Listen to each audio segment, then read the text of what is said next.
The story begins in the middle of a battle. Some girls were fighting with everything they had against a monster that looked like a gigantic octopus.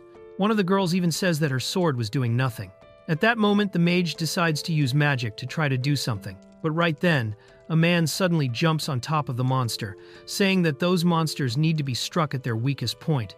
That was our protagonist, named Igami. Then Igami is called out, and he explains that those monsters, which are like mollusks, need to have their nervous system located so they can be struck directly in the head and completely taken down.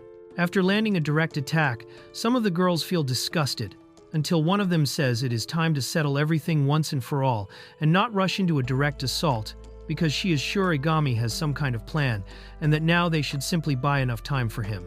After some time, they manage to prevent the monster from moving, and that was exactly what they were aiming for. One of the girls who carried a spear was named Mizuki, and she understood, so she decided to charge forward with an attack. Now they ask what they should do, but the others say that Igami is still standing still, so it is time for all of them to attack with everything they have and keep striking the creature until it finally loses its life. The girl with the hammer was named Kana, and because of that, she tries to swing her hammer with full force at the beast, but it goes straight through to the other side of the monster and almost hits Kana herself. She dodges and ends up falling right into the arms of her friends, who ask if she is okay. Kana says everything is fine, and that she thought she saw a sword or something like that coming out of the monster, and asks if it was just her imagination. Everyone says no, because it is from inside that monster that Igami emerges, saying that he was handling the situation and that she should manage her own energy better when necessary. When asked how he got out, Igami explains that he managed to kill the monster from the inside, and that creatures like that usually have extremely tough skin, but on the inside they are quite soft, almost like marshmallow. After that, with the monster dead, they prepare to move forward and continue. He truly does not care much about glamour or things like that. All of his teachings to them are that they must secure victory no matter how cowardly, disappointing, or dishonorable it may seem. Then he asks if they are okay with that.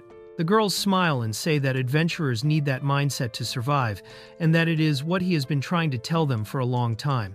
At that moment, the girls say everything is fine, that an adventurer always needs to survive somehow, and that everyone has been thinking about that kind of thing. Kana says she did not want to leave the group at that moment, and that everything was fine, but dungeons were something beyond imagination.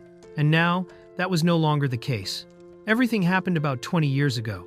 A city managed to create an artificial black hole, and it failed. The result was that dimensions began to shift, and they were all connected to another world, making the danger far greater, because monsters began entering to take over everyone's homes. The Japan self-defense forces took action, but the enemies were immune to bullets and explosions, and nothing had any effect on them. The enemies used some kind of magical or paranormal power, something far too monstrous, and the whole world began to realize that this could mean the end.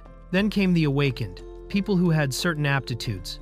They could use magic, and for unknown reasons, those people awakened with powers precisely when the monsters began to appear. The impact was so intense that not only could they fight the monsters, but they could also invade the gates from which the monsters came. One day, a man returned alone, and according to him, there was a dungeon inside those gates, and if someone could break the core located deep within, everything would disappear. The government saw that information and released it to the public, beginning to recruit the awakened and assign them the mission of destroying the cores. That is how adventurers came to exist. 20 years have passed since then, and it feels like a cruel joke.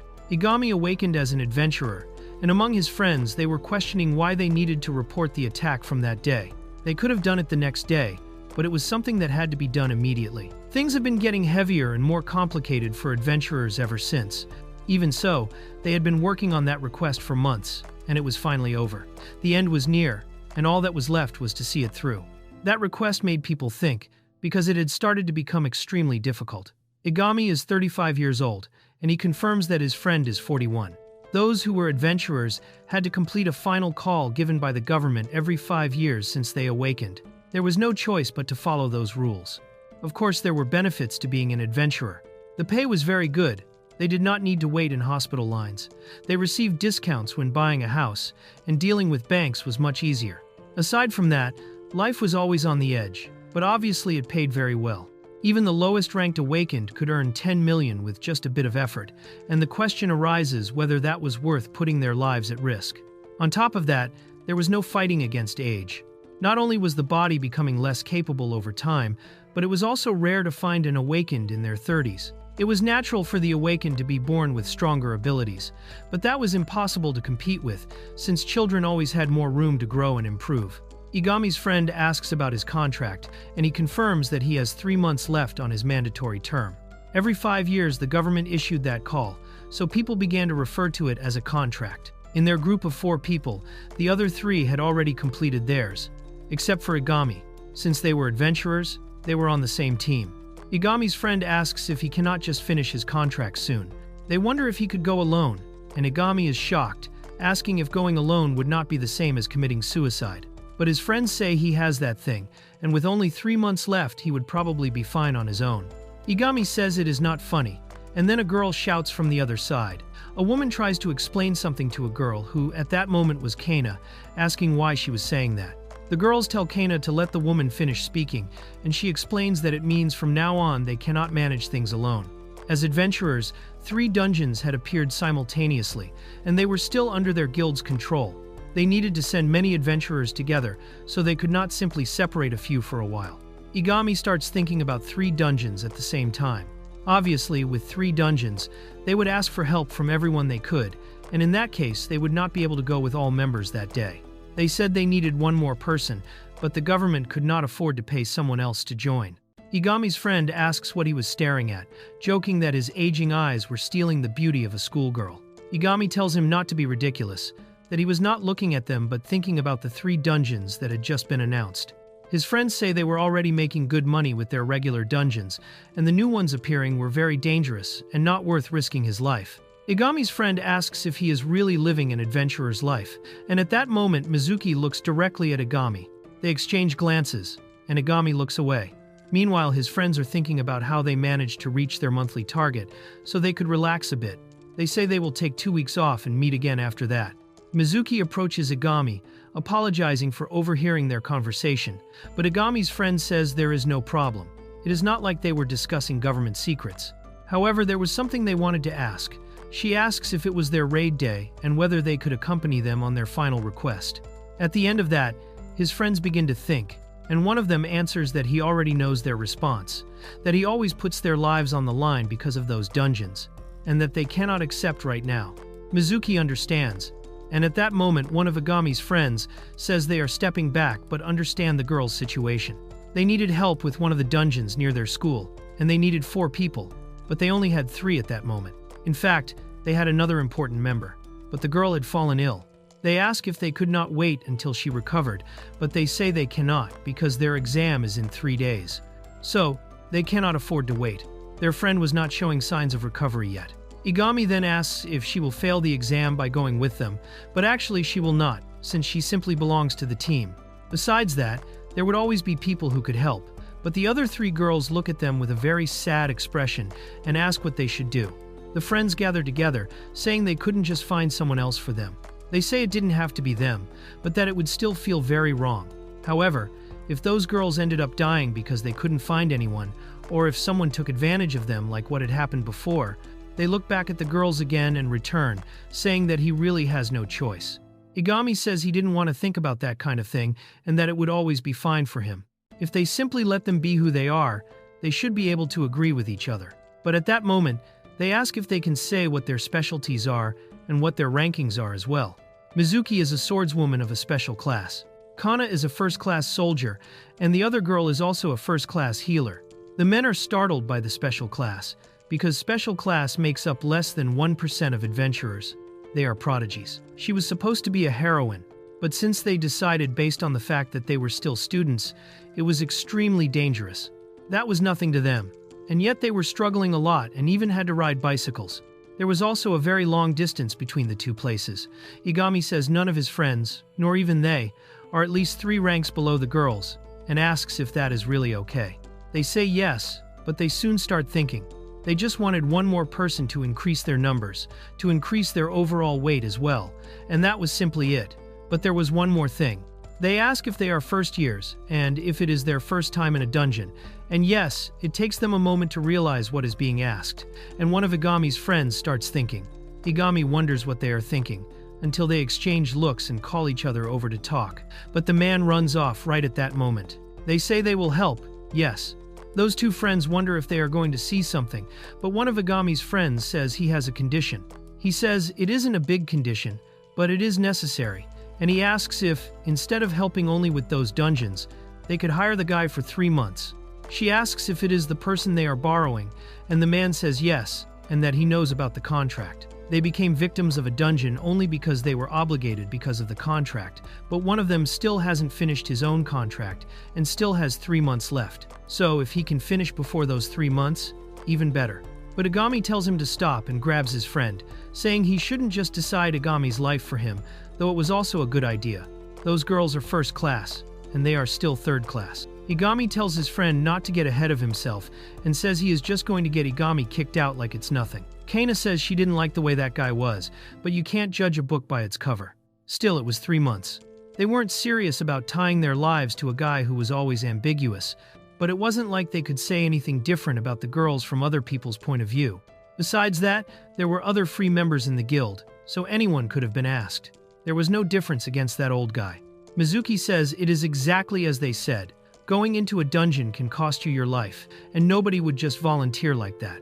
And that guy who still has 3 months left on his contract means 4 years and 9 months have already passed. They understood that situation, but even so, for a third rank to try anything, he knows they could send that guy there just to lose his life. Mizuki says she will try to deliver the news to that man, but Agami is still furious, asking if they really want him to mix in with schoolgirls. His friends ask if he can at least try not to hide his age, but Agami says he is a middle-aged man and asks what they were expecting. Everyone is the same rank on top of that. Mizuki approaches and asks if he has thought about it. Mizuki says she did think, and she reached the conclusion that it would be very good to have him around for 3 months. So it was official. The other friend charges in, saying he has already finished the documents, and it was faster than expected. It was an application for Agami to enter her group, with all the information described.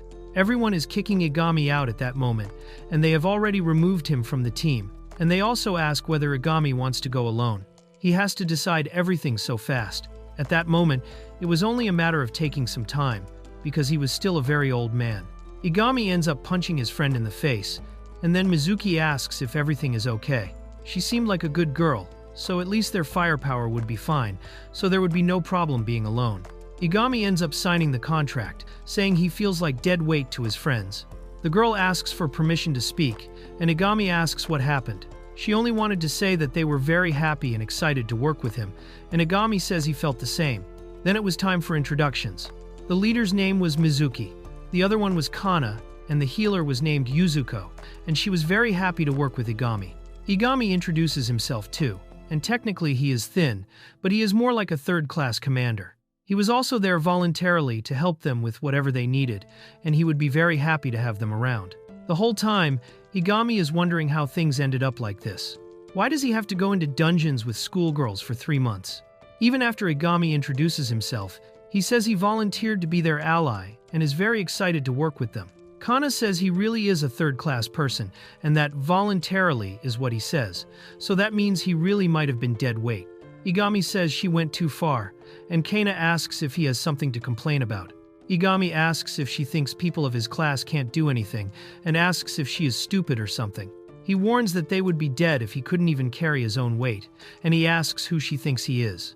Even though he is third class, he survived 5 years in that terrible place compared to her, who has 0 experience, and he has far more credibility as an adventurer, and she will remember him for the rest of eternity.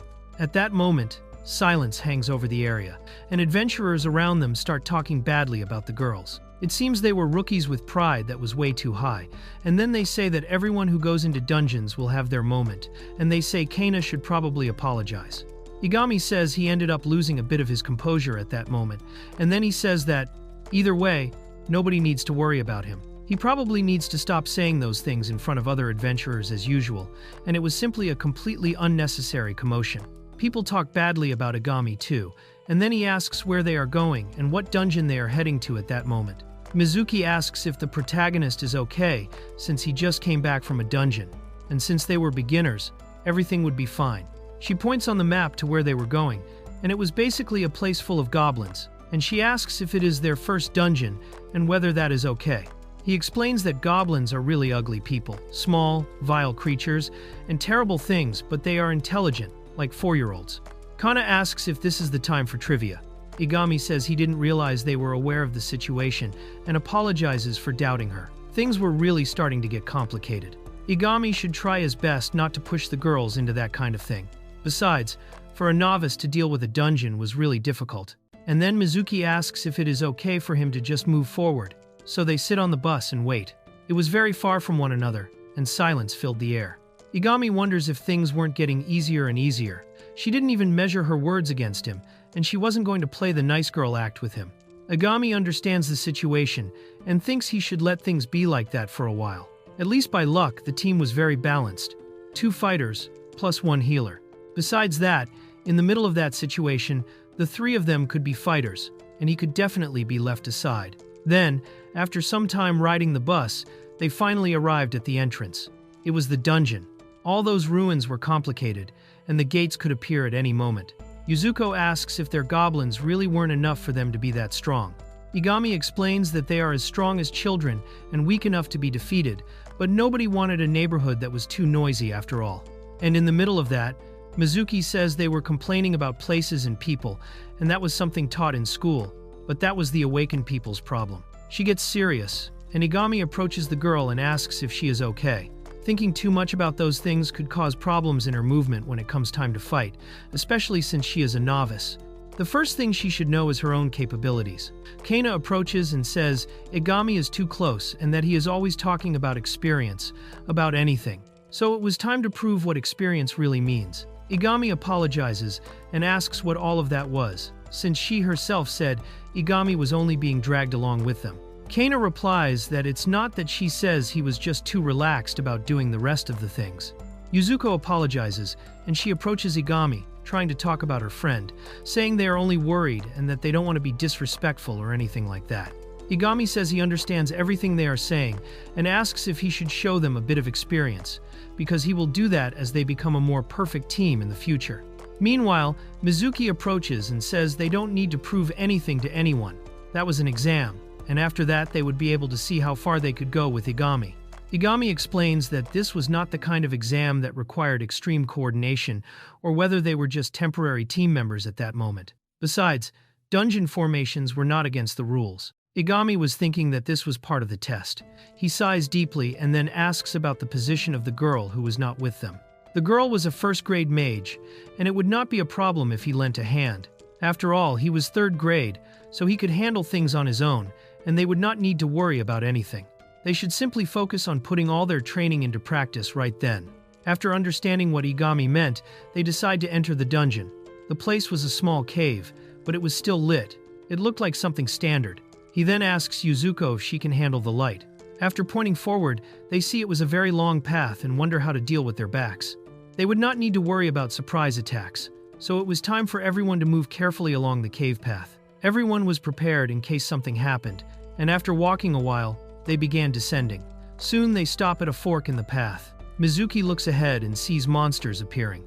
As the monsters keep moving forward, Kana asks what they should do. They simply follow the plan and let Kana draw their attention so they can move forward. Then they ask Igami what he is going to do. Igami says he is support and that there is nothing very useful he can do at that moment. Since he is an extra, the girls should follow their plan.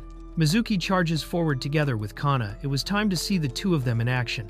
As they rush in, they defeat some monsters with a single blow, even knocking heads clean off. They push forward through the formation, striking everything at once with powerful attacks. Mizuki charges ahead when a giant monster screams at her. She kicks one monster in the face and throws herself into the group. As the monsters advance on Mizuki, Kana appears behind them with her hammer and crushes those in her path. She delivers a blow that sends monsters flying. Some rush toward her, but Kana grows furious and smashes one monster's head apart with her fist, then punches another goblin so hard it slams into the wall. The remaining monsters realize they are cornered. At that moment, the girls, extremely irritated, rush forward and finish off the rest. Kana leaps at the giant and smashes her hammer into its head, saying she will leave the rest to Mizuki. Mizuki says there is still one left, but after defeating the others, they realize none remain.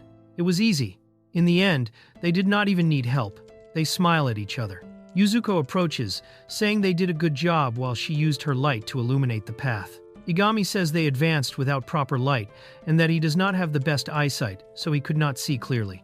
Mizuki says they can see fine in the dark, though it is easier with light. Suddenly, Yuzuko screams. Kana tells her to calm down since everything is over.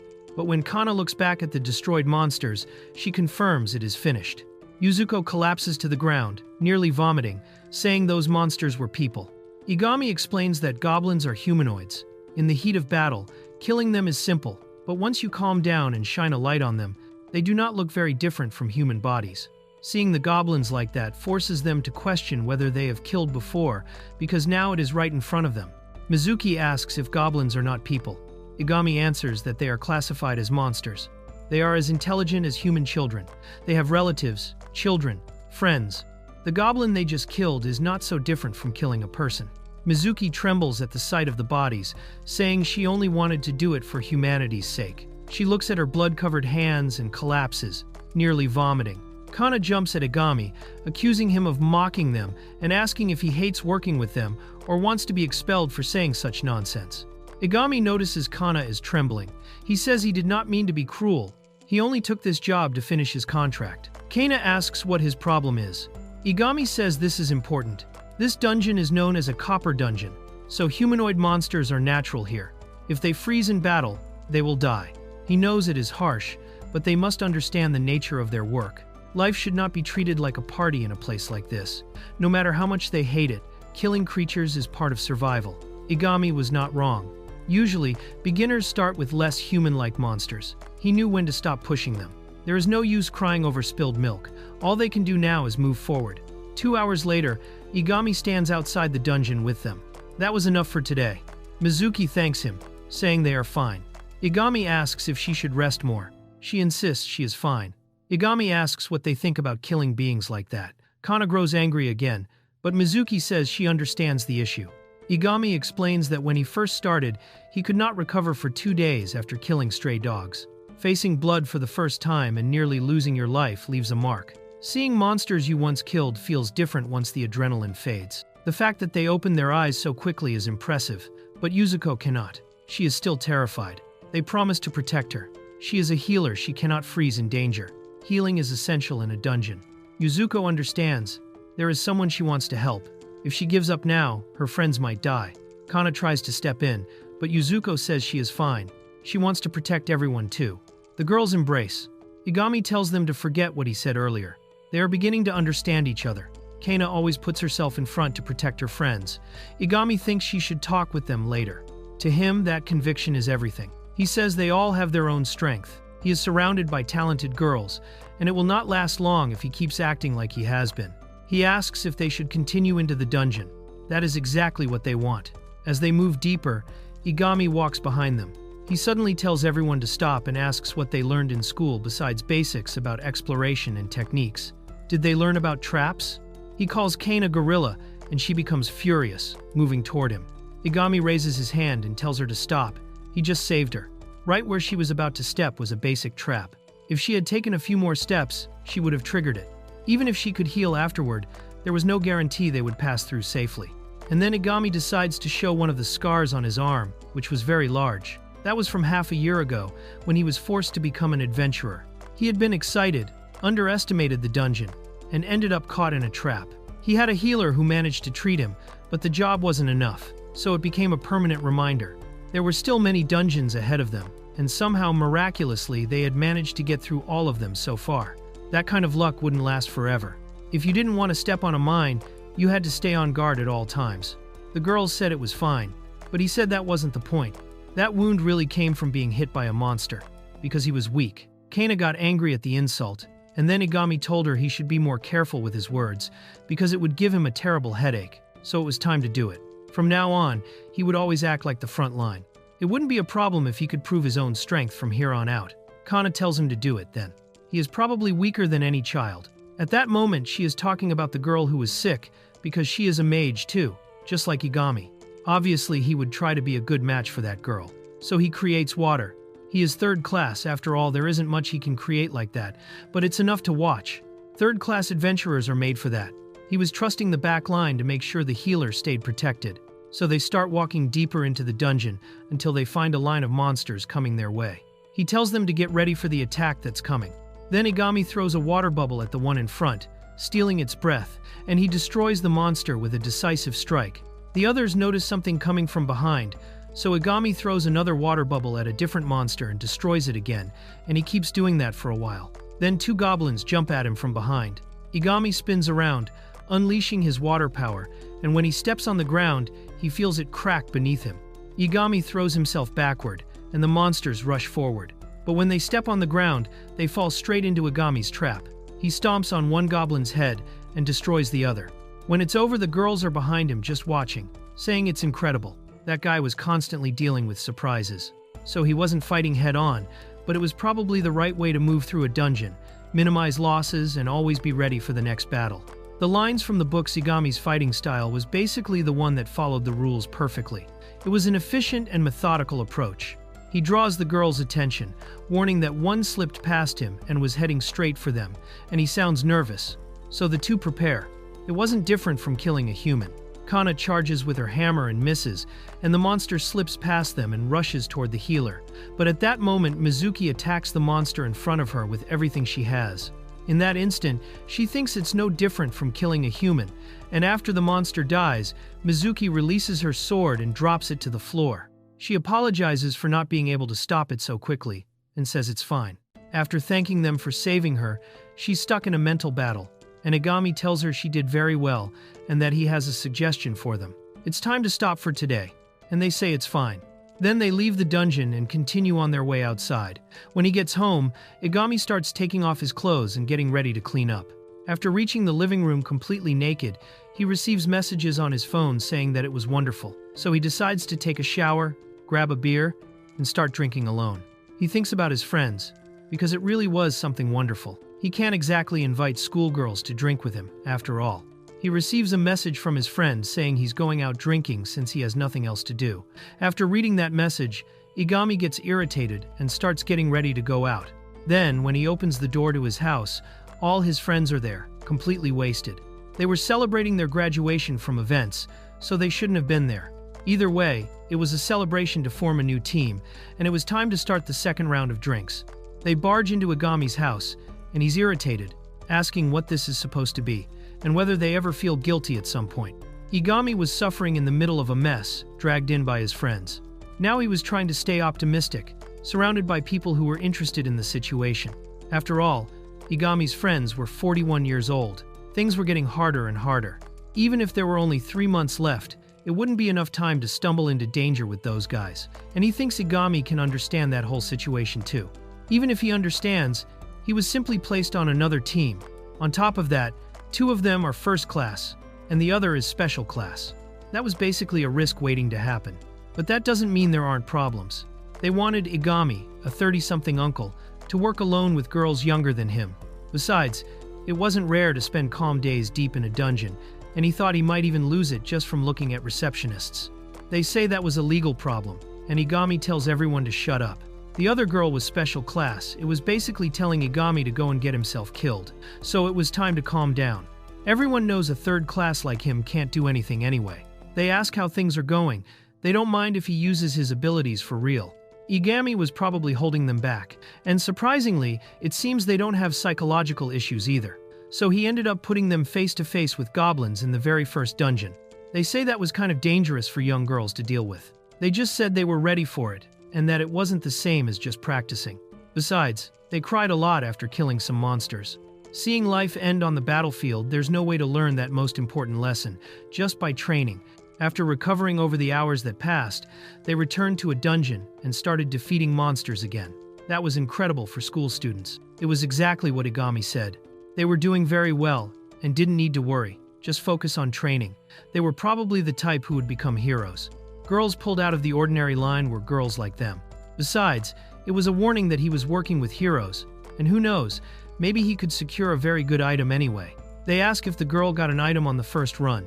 The heroine girl, of course she did, a stone. But right then, Mizuki is staring at the magical stone she got, while Kana comes out of the bath asking what she's looking at.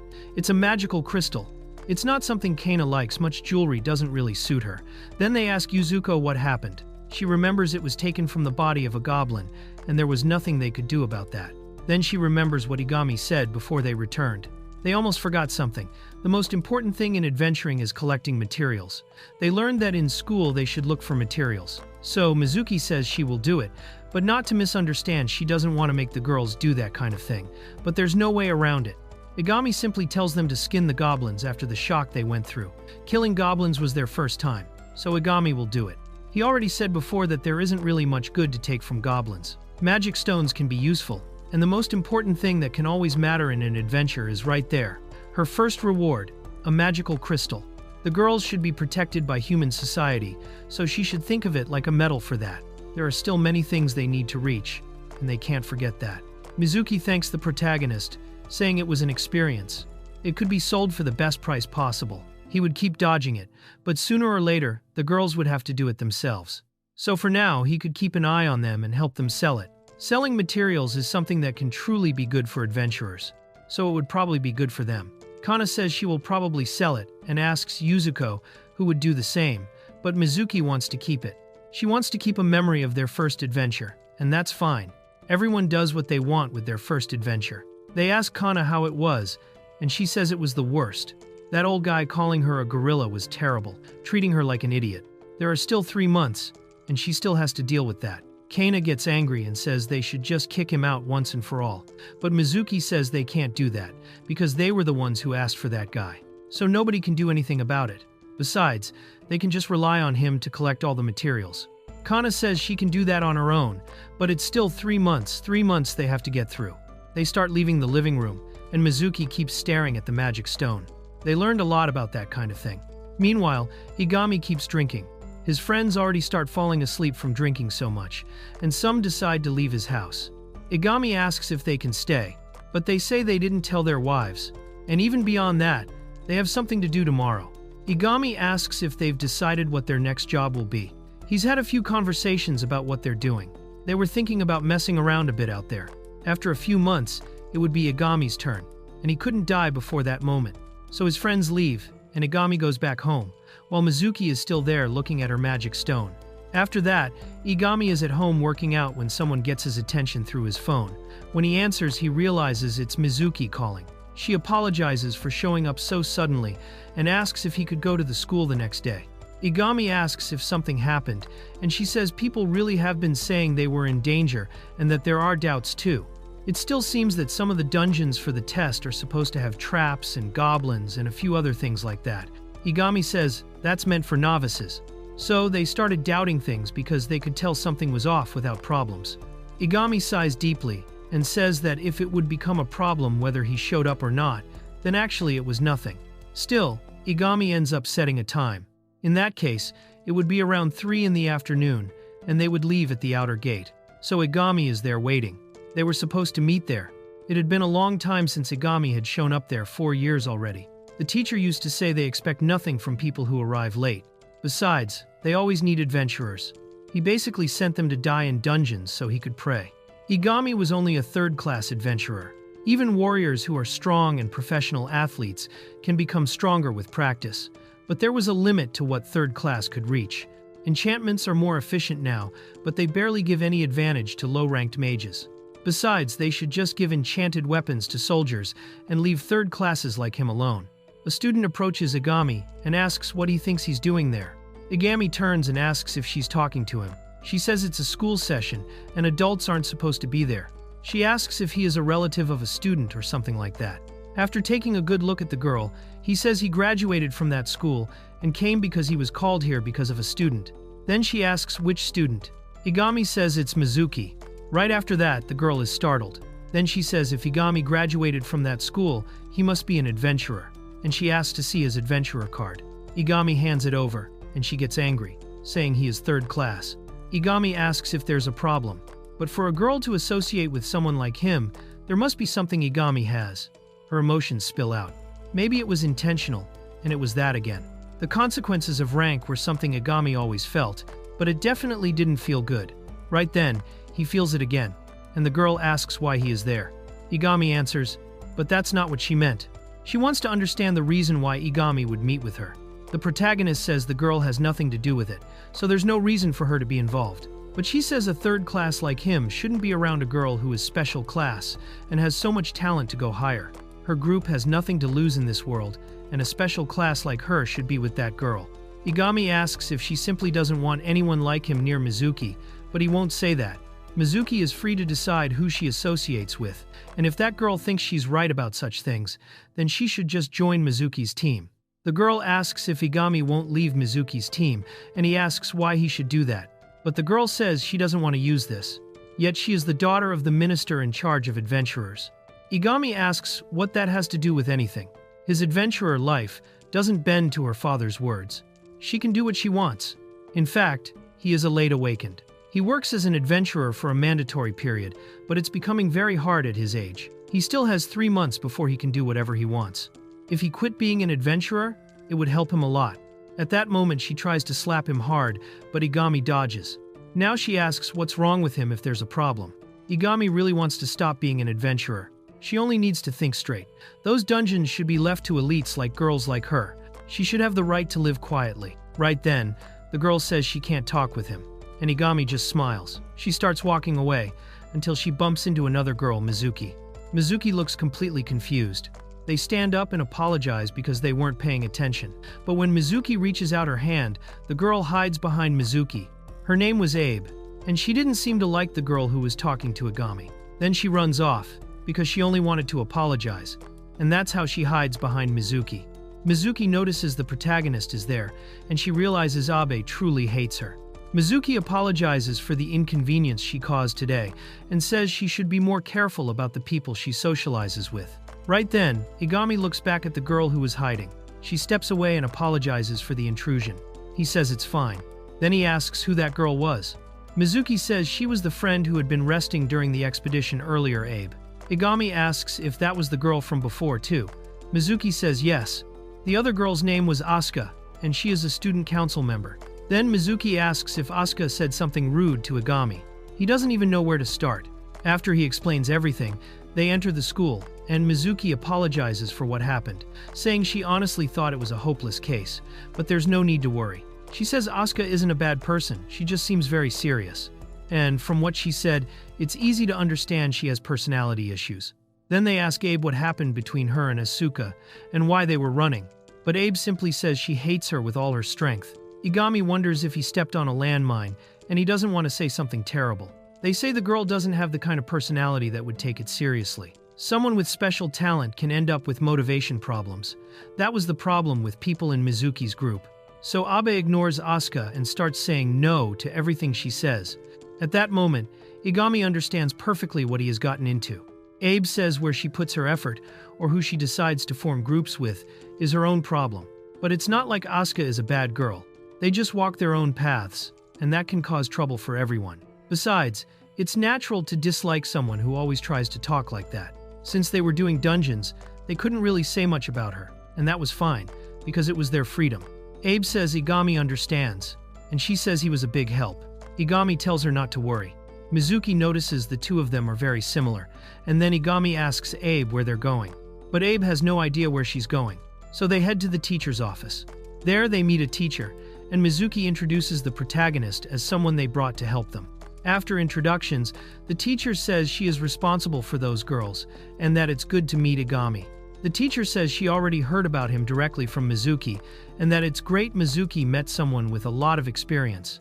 Igami says the girls are incredible, and that he really didn't do anything, but it's fine if they share a bit of experience with each other. Igami says there isn't much to talk about, and then they go to a room.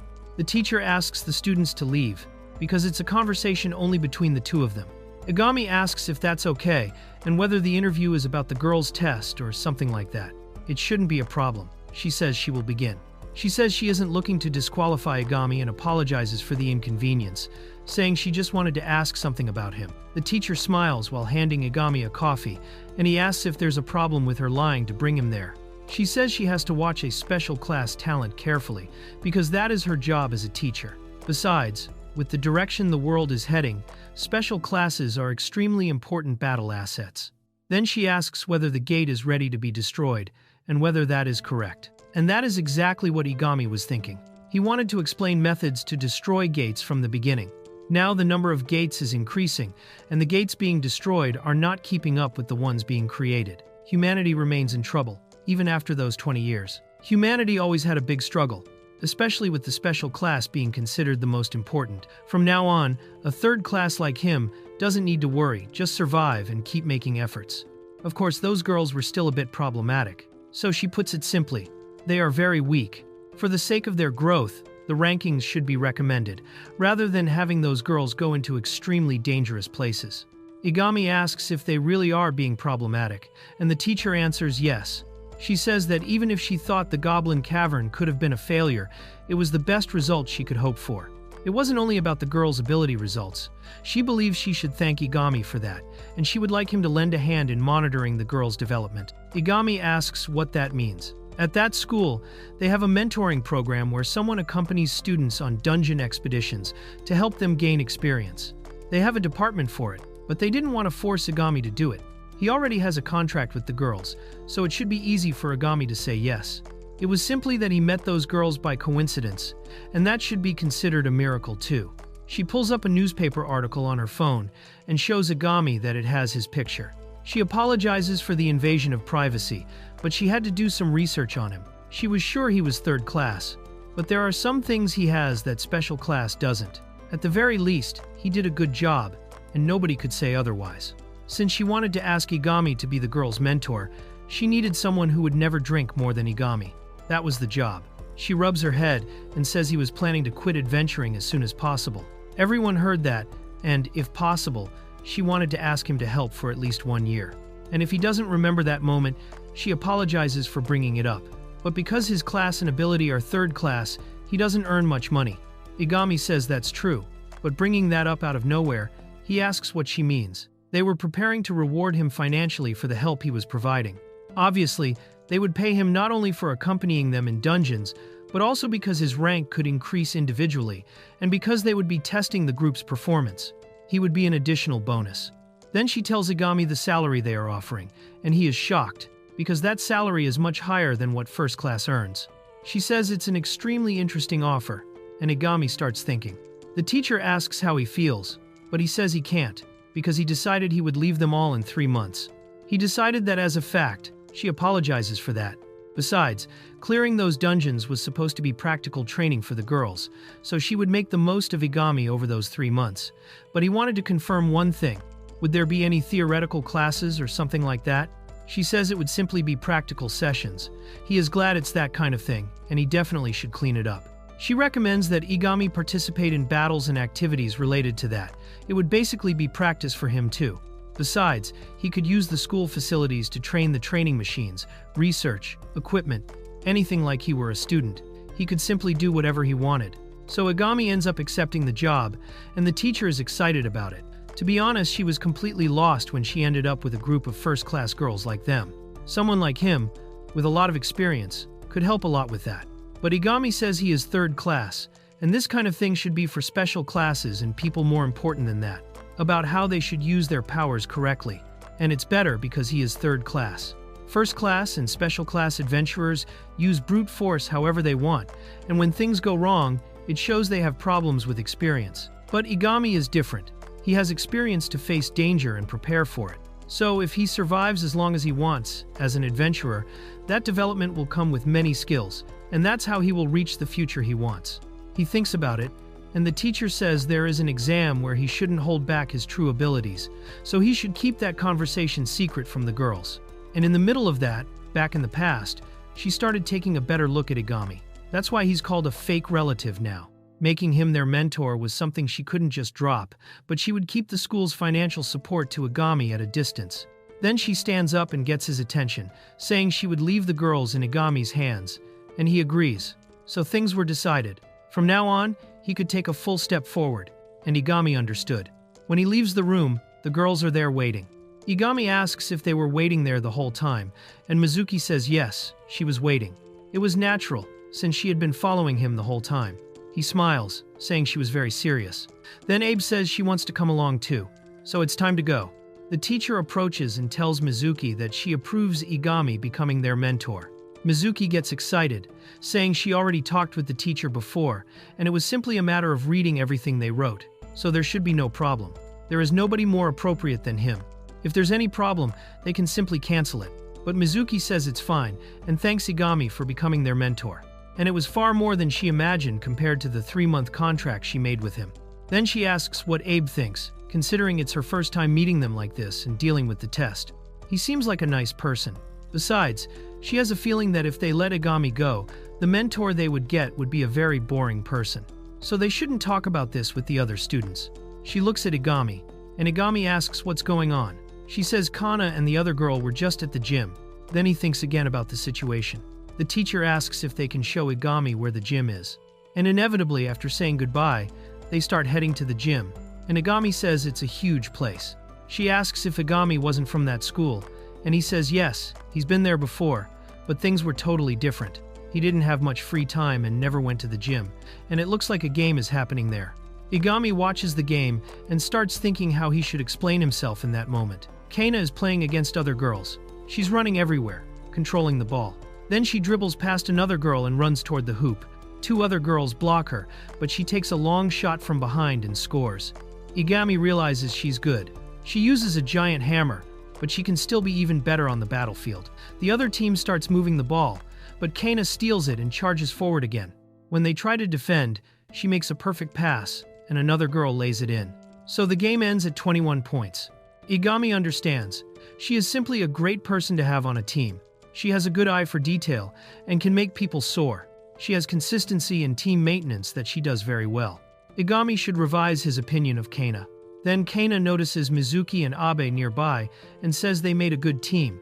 But when Kana notices Igami behind them, she makes an ugly face and asks why he is there. So they start explaining. Students come closer asking who that guy is, if he's a new teacher, whose father he is, that kind of thing. When he hears the word father, Igami gets startled, and they ask if he's an intruder. So they say they need to explain why Igami is there. He apologizes for the interruption, but the truth is, he was selected to be their team's mentor, and that makes sense. Kana gets completely irritated.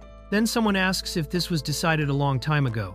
Mizuki answers it was decided a few minutes ago and that she would explain it right then, so she borrows Kana for an hour. After explaining everything, the teacher's decision becomes clear, and it was a good idea because everyone starts to approve. They ask Abe why she agreed, and she says it was simply because Igami said he wouldn't interfere much, and it was for a good cause. Then they ask Yuzuko what she thinks. Originally, they already have a contract with him, so it could be good to think about. So Kana is the only one who sees him like he's a bad person. They look at each other, and Kana says she will allow him into the team because of the agreement they made. However, becoming a mentor is another conversation. It's time for context. If Igami can defeat her in a battle, she will recognize him as their mentor. Igami asks why he should do that. If someone is going to mentor her, that person should be better than them, and she wants to verify that. Igami asks if his 5 years of experience mean nothing. Besides, he's only doing this because the teacher asked. He isn't desperate to be their mentor or anything like that. He already graduated, and he doesn't need their approval. If Kana hates it that much, she should complain to the teacher, and the teacher would surely cancel things that way. They shouldn't keep Igami if they don't like him. He has no influence there. It becomes very hard to argue against what he said. Mizuki apologizes for what happened, since she was the one who invited him in the first place. The benefits of having a mentor are hard to throw away, so Kana changes her mind. So it's time for context. Mizuki says Kana changed her opinion very quickly. Since decisions are happening fast, he has a minute to process everything before he decides to leave. So they will do the test Kana wants. First, he will go all out. Then they say there's probably money involved. Igami says money is important, and asks what kind of test she has in mind. He scratches his head, raises his hand, and says they should first see it. He is 3rd class, so it's time to keep the difficulty appropriate. Besides that, they couldn't just call it any 3rd class test. 3rd class, regardless of magical power or anything like that, the amount of power he can output per second is obviously much lower, but he can improve that over time, and he has been becoming 2nd class for a long time now. Besides, his magic style and his magical power were roughly around her level, so there was a lot to compare. Earth magic is something they couldn't even come close to matching with each other. They shouldn't make a big alarm out of it now, and if they were going to do something involving magic, nobody's arm would get broken right then. Kana thinks and says, "It's time to go." They start walking up the school stairs until, at that moment, he asks if there's something in there. And there really is a training room there, automated with the equipment described, and it functioned like a battlefield. They were going to use that. Igami makes a disgusted face, and she says she will simply recognize him as a teacher. And what kind of test would this be? As they consider using that battlefield, they begin thinking. That was the new training battlefield, number 2. There were several different training tools described there. They were going to use a ring, and Igami was already leaving. They ask where he's going if he's going to back out after coming that far. Igami says it's natural. It's a hand-to-hand test. He's just a third-class person, so obviously he would lose to a first class. And he asks if she's joking right now. So she tells Igami to just step inside. Then after entering the battlefield, they can see it properly. He should just stay quiet because they would run the test right then. This setup was too dangerous. Besides, the pillars wouldn't cause problems. So they say Abe will help. Then Igami notices there are some holes in the ring. Abe presses a few buttons, and a ball comes out from inside the ring, and he finally understands. So it was dodge training, and that was right. The metal pillars were prepared to launch balls at them, and they should forget everything else. Igami asks if there's a limit to where they can move, and it wasn't the entire ring field, so as long as they stayed inside the fence, it was fine. Then they ask if Igami has ever trained like this, and he says yes. It was harsh. He was surrounded by machines that fired shots, and he simply had to run and dodge everything without mercy. And it seems they renovated the trajectory systems and the calculation facilities there, so it was based on rubber balls. That looked kind of dangerous and painful. Since he already has experience with this equipment, it shouldn't be a problem to compete in it. And he says no. Right then, if he wants to be their mentor, he should at least show the techniques he uses to survive in dungeons. Igami asks if he just has to last longer than her. So, the battle begins. Igami takes off his shirt, and they say they can't touch each other. Then the first ball comes. Kana dodges. After the second, Igami dodges. On the third, they start dodging more and more. Right then, Kana says Igami is in the way, and that she needs to dodge the balls that are aiming at them, and he understands. Then Kana notices something strange. Igami isn't even looking at the balls, he's just dodging them calmly. Soon she realizes he's using sound to dodge, and that's kind of impressive. And not only that, she feels like someone is watching closely. Then the warning says the level will increase and the balls start multiplying, so they need to be careful. So they begin dodging more and more of what's coming. It's impressive. Even knowing you can survive this attack at level 2, it still looks like Igami isn't even starting to sweat. He simply has talent for it. Then Kana hears a ball coming from behind and manages to dodge it. The practice demands reading the projectile's path in an instant, which is supposed to be very hard, but Igami is dodging calmly. He was using his ears. Kana tells herself that if that guy can do it calmly, then she can too. So she decides to try it. She closes her eyes and listens for where the ball is coming from. But it's very difficult. After dodging a few times, things start getting complicated. Then she falls to the ground, but she recovers in an instant. Still dodging the balls, Igami finds it impressive, and so do the girls. Then she starts doing acrobatics and braces herself against the wall. But at that moment, a ball shoots out from behind her and hits her hard. Igami asks if she's hurt, but she says she's fine, while he keeps dodging the balls. Then he asks if it's fine to call it and say he won. Even though she was being careless, Igami says it was difficult, and asks how long it will take for them to recognize him. He could keep laughing about it for a while, and if there's a time limit or something like that, he can keep dodging even while talking. The number of balls increases a lot, and 3 come at him at once. He throws his arms back and dodges everything easily. No matter how many balls come, he dodges without mercy. He kicks his legs up, performs many different acrobatics, and slips away from everything calmly. Everyone starts staring, impressed by how Igami is dodging everything. Then they ask if they can dodge level 3. But nobody thinks reaching level 3 is common. It's rare and hard to keep going. Kana says she can't understand how he does it so calmly. She can only reach level 3 and immediately loses. But he can dodge like this. She starts feeling a bit lost. Then Igami talks to her, saying it really is difficult, and asks how much longer it will take until the test of his abilities is done, because this should be enough. Then she says yes. This time she lost, and it finally ends there. Abe asks what kind of magic he was using. Everyone becomes perplexed, asking what's going on and whether he was cheating. Igami asks if this counts as cheating, and she says yes, because it's dodge training and things like that. Igami says he knows that. The opponent isn't just anyone, she's first class. For him to use magic is basically like a warrior using their muscles. If you think this is only a training detail, then you're wrong. Frontline and backline are about magic, and sword users depend on skills. He has his own ways to deal with attacks that come out of nowhere. More than that, nobody said this was an extreme training scenario with strict limits, and there were no limits to what he was allowed to do, so he treated it like normal. Besides, if projectiles are coming at him like a dungeon, how else should he respond? Showing skill is his job after all. Then they ask what kind of magic it was. To tell the truth, it wasn't some special spell, and there's no reason to keep it as some complicated structure. In the end, it was simply mana manipulation that anyone can do. The point is the sense of movement in the mana. If you can release a thin layer of mana around you, nothing can touch you. Besides, it's normal, anyone could do it. Igami realizes Abe understood the situation and asks what that girl can do. If she can see mana, then it should be simple. Then they ask if she can see it. So that girl was special, in other words. That was magic detection. Igami says she can call it whatever she wants, but it isn't a magic with blind spots. So it was an automated dodge magic. He doesn't have an auto-control spell that moves his body, so that kind of magic level is too high. She asks why not, but it's because it isn't that convenient. If he showed even a lapse in focus during movements tomorrow in battle, everything would become difficult, especially since precise control isn't his strength. If he failed his control, he could simply break his back. So with multiple balls, obviously he was using his own skill. And he can read the trajectory of things outside his field of view, that's what it is. He can read what's coming, and that's the kind of combat he uses in dungeons. Then he asks if the girl will recognize him, and she, embarrassed, says she understands and wants to acknowledge him as their mentor. Even though she doesn't like it, Mizuki steps in and asks Kana if she's okay, but she isn't sad or anything like that. Igami crouches, picks up a ball, and says she plays sports and does things like that beyond training. Igami asks why she does it.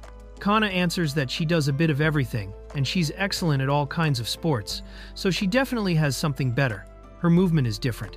People who play sports have more flexible bodies, and that can be used in harder ways. It was clearly the difference between the two people training right then, so there are many ways sports can be used in battle. What he was trying to say is that compared to others, she has more advantage, and the effort she puts into it won't betray her. Kana says she'll do whatever she wants, and other people have nothing to do with it. And it's good that she has a foundation that won't change, so sports will stay the same. He just wasn't feeling it. Then Igami asks if she plays baseball or practices something else. It was simply about hitting the ball, and he understood, and it seems everyone was feeling down. So he was clearly trying to lift her mood, but there wasn't much to say. It was painful. Then she laughs, saying, "He's very weird." She throws the ball toward Igami. She doesn't want Igami to think or watch or anything like that. She isn't sad, she doesn't need him to lift her mood. Now that she was defeated in a battlefield, he should act like a proper mentor. And he says she's right, while feeling his hand aching from the ball she threw. After getting themselves ready, since he had been using magic, she asks what kind of magic could be at a disadvantage. But that wasn't true. There were techniques that were applied to warriors as well. He would teach them about those kinds of things. Abe says she could teach those types of magic too, because she was trying in every possible way to improve, and that was fine. It was different from normal magic and required a lot of practice. But at that moment she uses a power that Igami feels clearly and asks how that was. Igami says it's not good that she is releasing too much magical power, it's too thick, and she wouldn't be able to use that properly in real battles. For her to produce that massive mana, she truly is a first-class person. So Igami decides he will teach her about all of that. Now that everyone has returned to the group and Igami has officially stepped up, they can discuss what kind of plans to move forward with. Igami asks if they have already decided on their plans. In 2 weeks, during summer vacation, they would begin. During that time, they thought they could get some practice by going into dungeons. And about that, they wanted to ask Igami if he had any problem with it, or if he would recommend something specific. Right after that, he takes a look at the recommended options. The Goblin Hole is still active, and the Rat Nest requires many magic users, and the Doll Battle Dungeon is still very difficult. He thinks for a moment. Then they say they will go to the Rabbit Garden, it seemed more appropriate for them. They say that rabbits simply appear there, but both of them have a bad feeling about it, and it definitely should be approached properly. Besides, it has its own difficulty, and it seems like various things could appear there at any moment. Just to confirm before going, It doesn't seem like there is any problem for any of the girls, and there is no point in overthinking which dungeon to choose at that moment for training. So it was time to start training with more information about dungeons. About that, it was time to try entering a dungeon blind. They ask if that isn't too dangerous, and of course there is danger, but since they are first-class girls, they should be able to handle it. Without any information, entering a dungeon blindly is simply part of the job. Being an adventurer means venturing into unexplored areas or newly formed dungeons as part of daily life. No one clears paths without information, but that was fine at that point. To prepare, they should gather any idea they can right now, and it makes sense to them. So basically it becomes a new discussion, and he asks Mizuki what they are going to do at that moment. She thinks and says it's time to go all in. And so, it was time to head to the new dungeon.